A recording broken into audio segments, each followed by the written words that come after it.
गुरु जम्भेश्वर विश्वविद्यालय से जुड़े महाविद्यालयों में नकल करने वालों की अब खैर नहीं। विश्वविद्यालय स्तर पर कमेटी की गई गठित। कुलपति प्रोफेसर सचिन माहेश्वरी बोले, नकल विहीन परीक्षाएं कराना हमारा लक्ष्य। प्रोफेसर सचिन माहेश्वरी बोले, सेल्फ फाइनेंस स्तर पर नकल का जोर रहता है, ऐसी मुझे जानकारी मिली है। मैं किसी भी स्तर पर नकल नहीं होने दूंगा।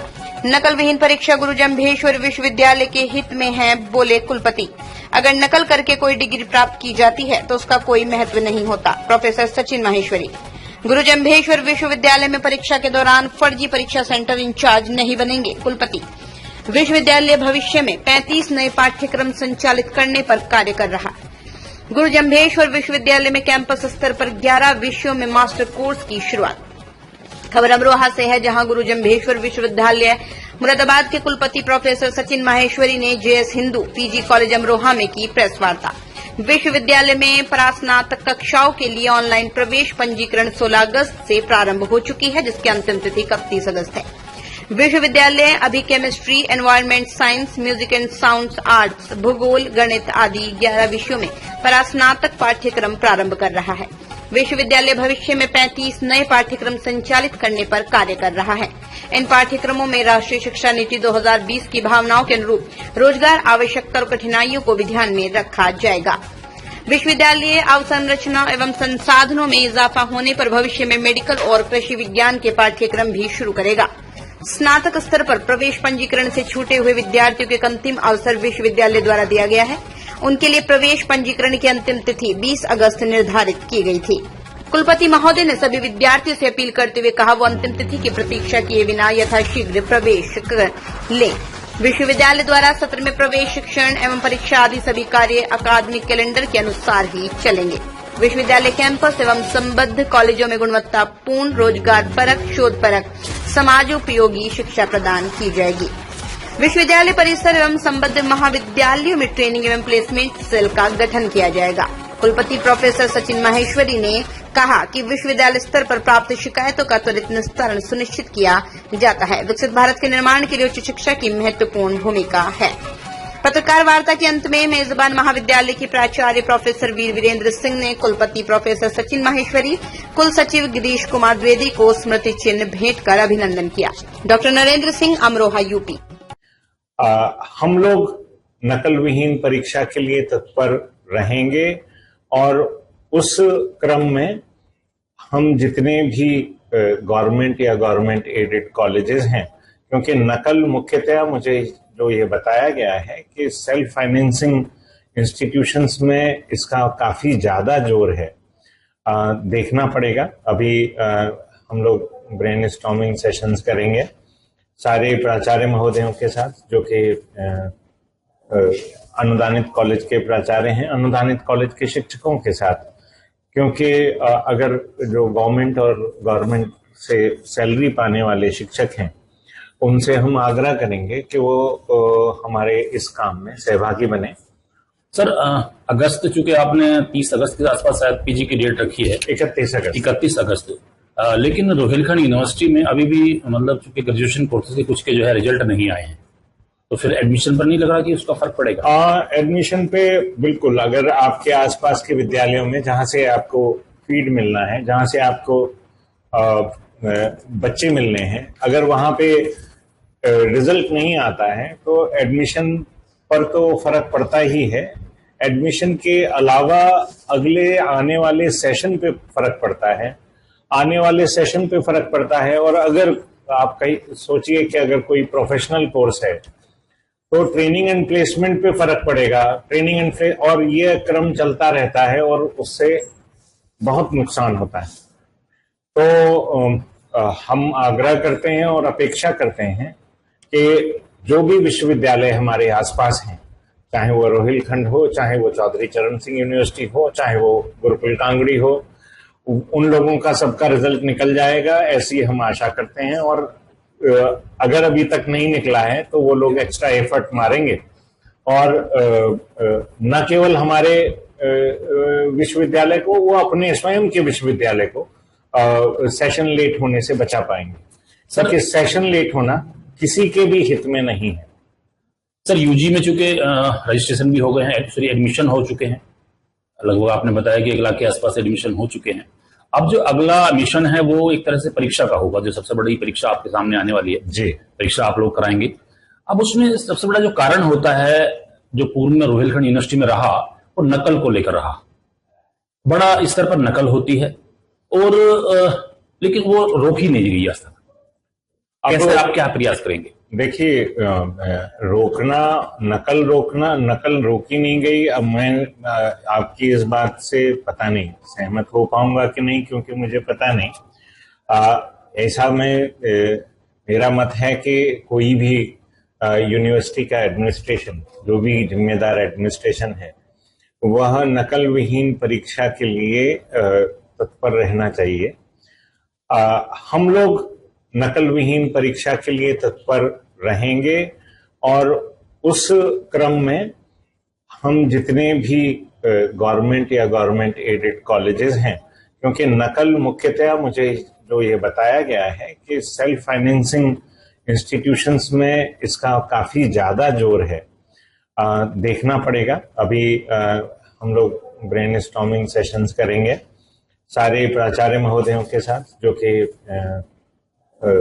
अनुदानित कॉलेज के प्राचार्य हैं, अनुदानित कॉलेज के शिक्षकों के साथ, क्योंकि अगर जो गवर्नमेंट और गवर्नमेंट से सैलरी पाने वाले शिक्षक हैं, उनसे हम आग्रह करेंगे कि वो हमारे इस काम में सहभागी बने और नकल विहीन परीक्षा कराना हमारा उद्देश्य रहेगा। इसी क्रम में अगर आपको याद हो, हमने LLB, LLM और M.Ed की जो प्रवेश परीक्षा कराई थी, उसमें हमने एंट्री टाइम के बाद किसी को प्रवेश दिया नहीं था, क्योंकि ऐसा सुना गया है कि आप 15 मिनट लेट एंट्री करना पहले अलाउड होता था, जो कि सर्वथा गलत है। किसी भी अच्छे जिम्मेदार टेस्ट कराने वाली संस्था को जो नियत समय है, उसके 1 भी मिनट के बाद अंदर जाने का मौका नहीं देना चाहिए।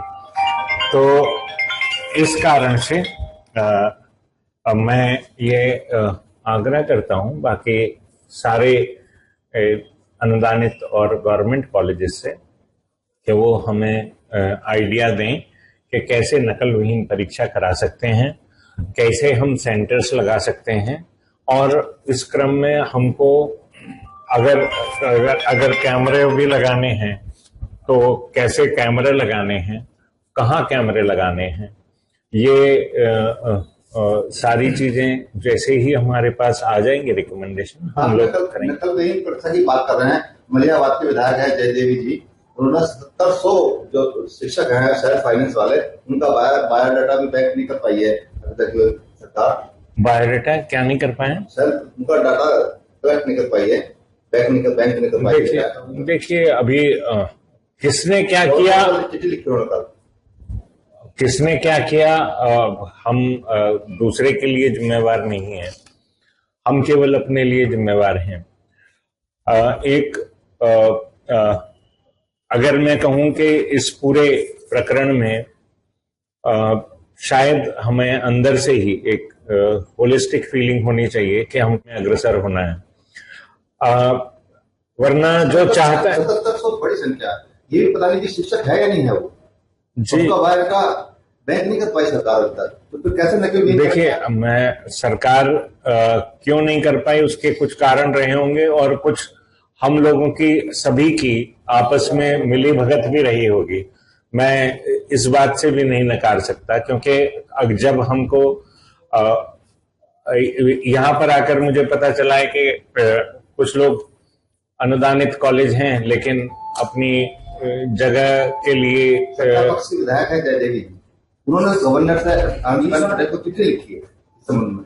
जी, ऐसा हो सकता है कि कई सारी चीजें देखिए, समाज उतना ही ईमानदार होता है जितना हम सभी ईमानदार होते हैं। अगर हम ईमानदारी की कसम खा लें तो हमें बेईमान कोई नहीं कर सकता। अगर हम जैसा समाज चाहते हैं वैसा पा लेते हैं। ऐसा मैं बार बार कहता हूं कि जैसा समाज चाहते हैं वैसा पा लेते हैं। अब तो इसलिए शायद ये मूल चूल परिवर्तन करना पड़ेगा कि अपने हृदय में बताना पड़ेगा कि हाँ नहीं, अपनी आत्मा की आवाज सुनिए। नकल विहीन परीक्षा शायद इस पूरे क्षेत्र के हित में है, क्योंकि आप नकल करिएगा, डिग्री पा लीजिएगा, उस डिग्री का कोई डिग्री वो एक कागज का टुकड़ा रह जाएगी, उस डिग्री का कोई महत्व नहीं रहता। और उस डिग्री का जब महत्व नहीं रहता तो आप अधिक से अधिक, कहीं हो सकता है कि किसी करप्ट प्रैक्टिस के चलते जॉब पा जाएं, सरकारी जॉब पा जाएं, तो फिर आप कभी इस तरह का सपना नहीं देख सकते कि हम कभी विकसित भारत में रहेंगे। सर्किट हाउस पे मैं रहा था 4 महीने, तो अगर सर्किट हाउस से रेलवे स्टेशन तक जाएं तो आपको दूध की दुकान नहीं मिलती एक भी, जहां पे शाम को दूध पी लें, लेकिन शराब की दुकान मिल जाती हैं सारी, क्योंकि समाज जो चाहता है वो पा लेता है। तो अगर हम लोग समाज के हित में काम करना चाहेंगे तो पा लेंगे, और उसके लिए हमको उसके फायदे भी गिनाने होंगे, क्योंकि अगर फायदे आउटवे करते हैं नुकसान से, तो मुझे नहीं लगता कि कोई भी सभ्य व्यक्ति इन सारी चीजों के लिए, नकल के लिए और इत्यादि चीजों के लिए तत्पर रहेगा, क्योंकि ये तो एक चोरी तो चोरी है।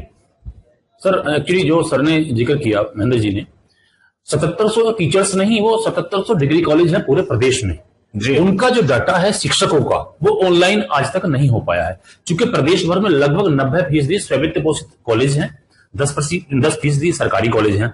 वही चूंकि बात यदि अमरोहा की करें तो अभी पिछले दिनों जब एग्जाम हुए तो यहां पर सेंटर इंचार्ज ही फर्जी थे कुछ कॉलेजों में, तो उस पर आप क्या करेंगे? वो सेंटर इंचार्ज जो फर्जी बनाए जा रहे हैं, आप एक भी कंप्लेंट, मैं कहता हूं, मैं कल भी मैंने अपनी प्रेस कॉन्फ्रेंस में कहा था कि मेरे पास अगर आप कंप्लेंट लाएंगे, मैं उस कंप्लेंट को उतनी तत्परता से काम करूंगा जितनी तत्परता से काम करना चाहिए। ऐसा डिग्री कॉलेज पास होने का गारंटी ले लेते हैं सेल्फ फाइनेंस वाले। आप बताएं तो कोई कंप्लेंट करने वाला तो बने, कोई कंप्लेंट, क्योंकि कंप्लेंट करते हैं एनोनिमस और स्यूडोनिमस कंप्लेंट करते हैं, और एनोनिमस और स्यूडोनिमस कंप्लेंट ऐसी होती है कि एनोनिमस और स्यूडोनिमस कंप्लेंट पे एक्शन लेना मतलब हमें अपनी आफत बुलाना है, क्योंकि चीफ विजिलेंस कमीशन जो कि भारत सरकार ने कहा है कि एनोनिमस और pseudonymous complaints are to be invariably filed, no cognizance needs to be taken. Sir विश्वविद्यालय स्तर पर आप कैंपस पर लगभग शायद 11 कोर्सेज की शुरुआत कर रहे हैं मास्टर लेवल पर जी। कल आपने कहा कि वहां पर चूंकि जो शिक्षा दी जाएगी वो रोजगार परक होगी, खासकर मुरादाबाद के परिपेक्ष में आपने कहा था जी। वहां के लिए नहीं कहा मैंने जी, मैंने कहा कि गुरु जम्बेश्वर यूनिवर्सिटी मुरादाबाद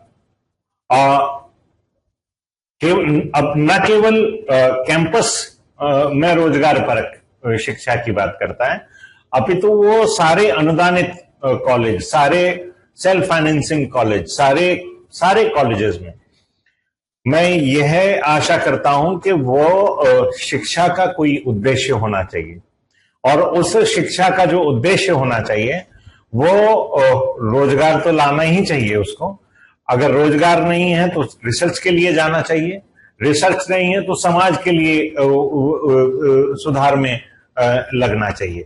तो जो शिक्षा के जो उद्देश्य हैं हमको पूरे करने के लिए जो पाठ्यक्रम में जो भी चेंज करने पड़ेंगे, अभी फॉर द टाइम बीइंग हम क्योंकि हमारे पास जो ऑर्डिनेंस हैं वो MJPRU बरेली के हैं लागू, तो जैसे ही हमारी, क्योंकि अभी कुछ जो काउंसिल्स हैं वो अभी गठित होना बाकी हैं, कुछ नॉमिनीज आना बाकी हैं माननीय राज्यपाल महोदया के, तो जैसे ही ये नॉमिनी आते हैं हम अपनी काउंसिल्स जो गठित होंगी हम उनकी बैठक करेंगे। अगर नहीं आते हैं तो मजबूरी में कुछ कम इलेक्टोरल रोल से हम बैठक करेंगे, और इन बैठकों के बाद, इनके डिसीजंस के बाद हम शायद चेंज जो पाठ्यक्रम में है उसमें चेंज कर पाएंगे। अभी तक क्योंकि जो उनका जो लास्ट ऑर्डिनेंस है वो हमारा फर्स्ट ऑर्डिनेंस रहेगा, ऐसा एक्ट में लिखा है, तो इस वजह से अभी हमारे ऊपर वो ही सारे पाठ्यक्रम लागू हैं जो MJPRU बरेली के हैं। तो इस वजह से मैं कह रहा हूं कि जो पाठ्यक्रम में जो चेंज करेंगे, वो पाठ्यक्रम में जो चेंज है वो इसी दिशा से करेंगे कि हम शिक्षा को NEP के तत्वावधान में इस तरीके से बनाएं कि हाँ, जो NEP में प्रत्याशा की गई है कि आप मल्टीपल एंट्री मल्टीपल एग्जिट, आप उस प्रदेश का जहां पे शिक्षा दी जा रही है वहां के ज्योग्राफिकल सिचुएशन का ध्यान रखें, आप देश की परिस्थितियों का ध्यान रखें। तो वही परिस्थितियां ध्यान रखते हुए जो 35 पाठ्यक्रम जो प्रथम चरण में हमको मिलने वाले हैं, उन 35 में से 11 में चालू करने वाले हैं और लगभग उसी तरीके से हम जो बाकी के अनुदानित कॉलेज या बाकी के जो एफिलिएटेड कॉलेज हैं, संबंधित कॉलेज हैं, उसमें भी वैसे ही पाठ्यक्रम चालू करेंगे। उसमें हम रोजगार परख के लिए न केवल पाठ्यक्रम, उनको सुविधाएं मुहैया कराने के लिए हम शायद ट्रेनिंग एंड प्लेसमेंट सेल पूरा बनाएंगे। सरकार का विजन है 1 डिस्ट्रिक्ट 1 प्रोडक्ट। जी, मुरादाबाद में पीतल, तो अमरोहा में ढोलक विश्वविद्यालय, इसको लेकर क्या कुछ विशेष?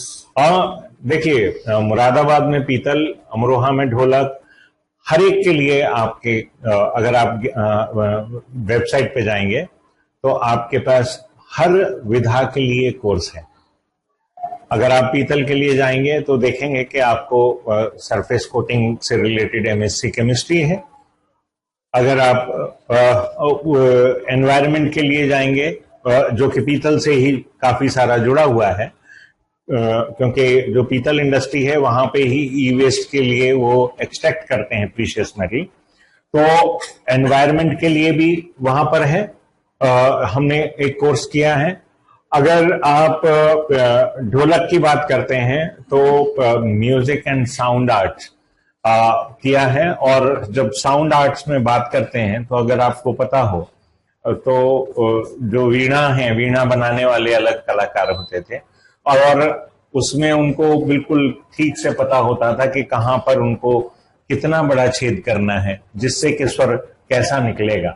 तो वो ऐसे ही ढोलक में कितना टाइट करना है, कैसे टाइट करना है, और ढोलक बजाने वाले के ऊपर भी होता है कि वो उसको कैसे उसको टेंशन में, उसको जो कपड़ा होता है साइड में, उसको कितना टेंशन देना है जिससे कि उसकी आवाज उसके माकूल निकले। तो वो सारी चीजें जब अगर साइंस का इंटरवेंशन हो जाएगा तो वहां जो एक बहुत ही स्किलफुल आदमी कर पाता था वो एक ऑर्डिनरी आदमी भी कर पाएगा, क्योंकि जो ये पूरा केवल वाइब्रेशंस पे ही कामना है। सर, यूं तो हर सब्जेक्ट का अपना एक महत्व होता है जी, लेकिन जब हम शुरुआत करते हैं, सुबह उठते हैं तो राजनीति से होती है और जब सोते हैं तो राजनीति से होती है, लेकिन कैंपस लेवल पर आप पॉलिटिकल साइंस सब्जेक्ट नहीं ला रहे हैं, क्यों?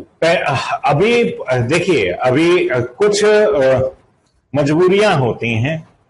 अब मजबूरियां ये हैं कि हमारे पास जो कमरे हैं वो कितने हैं और हमको कितने टीचर्स मिल जाएंगे आसानी से, तो उन सारी परिस्थितियों को देखकर हम ऐसा कर रहे हैं। लेकिन मैं आपको यह बताना चाहता हूं कि हमारे पास जितने 12 स्कूल्स हैं, उन 12 स्कूल्स में पॉलिटिकल साइंस एक प्रमुख सब्जेक्ट है, एक स्कूल की तरह भी है, जो कि शायद इंडियन नॉलेज सिस्टम का भी पार्ट है और अन्यथा भी है। तो पॉलिटिकल साइंस हमारे पास है। सर्टिफिकेट कोर्स की बात की थी, किसकी? सर्टिफिकेट जी, खासकर उसको आपने रोजगार से जोड़ा था जी। आपने कल भी एक जिक्र किया था जी कि विश्वविद्यालय जो है सर्टिफिकेट कोर्स स्टार्ट करने जा रहा है जी। जबकि कोर्स तो शायद लगता है कि यूजीसी की तरफ से कुछ होता है या फिर विश्वविद्यालय अपने स्तर पर शुरुआत करेगा। देखिए, आप जब आप कहते हैं ना कि 1 डिस्ट्रिक्ट 1 प्रोडक्ट, तो वो आप उस प्रोडक्ट स्पेसिफिक कोर्स के लिए अगर आप जाएंगे तब आपको कई बार ऐसी विषम परिस्थितियों का सामना करना पड़े कि जैसे आपने कहा कि आप जैसे कोटिंग की बात करें, मैं केमिस्ट्री की बात करता हूं, इलेक्ट्रोप्लेटिंग की बात करता हूं। इलेक्ट्रोप्लेटिंग जरूरत है, वो कोर्स इंडस्ट्रियल केमिस्ट्री के नाम से उपलब्ध है MJPRU में और गुरुकुल कांगड़ी में। अगर मैं इंडस्ट्रियल केमिस्ट्री के नाम से उसको चला देता हूं तो कई बार बच्चों को यह देखना पड़ता है कि चाहे भले ही हम इक्विवेलेंस कमेटी से उसको इक्विवेलेंस दे दें, लेकिन कई बार देखना पड़ता है कि कई सरकारी संस्थाओं में भी कहेंगे नहीं, हमको MSc केमिस्ट्री चाहिए, इंडस्ट्रियल केमिस्ट्री नहीं चाहिए। जबकि इक्विवेलेंस है तो हम ऐसा कर रहे हैं कि MSc केमिस्ट्री हम देंगे, MSc एनवायरमेंट साइंस देंगे और उसके बाद उनको एक सर्टिफिकेट पकड़ाएंगे कि ये अगर जिस तरीके से उन्होंने क्रेडिट्स किए हैं पूरे जो इलेक्टिव्स के माध्यम से, कहेंगे कि विद ए माइनर स्पेशलाइजेशन इन वो पर्टिकुलर स्पेशलाइजेशन, तो जिससे कि हम बच्चे के हितों की भी रक्षा कर पाए और अपना कोर्स भी चला पाए उसी तरीके से जिस तरीके से चलना चाहिए, और बच्चे को कहीं भी कोई वंचित ना रह पाए किसी भी जगह अपने अपॉइंटमेंट के लिए या अपने रोजगार के लिए उसका ऐसा ना हो कि शॉर्टलिस्टिंग ही ना हो। Thank you sir.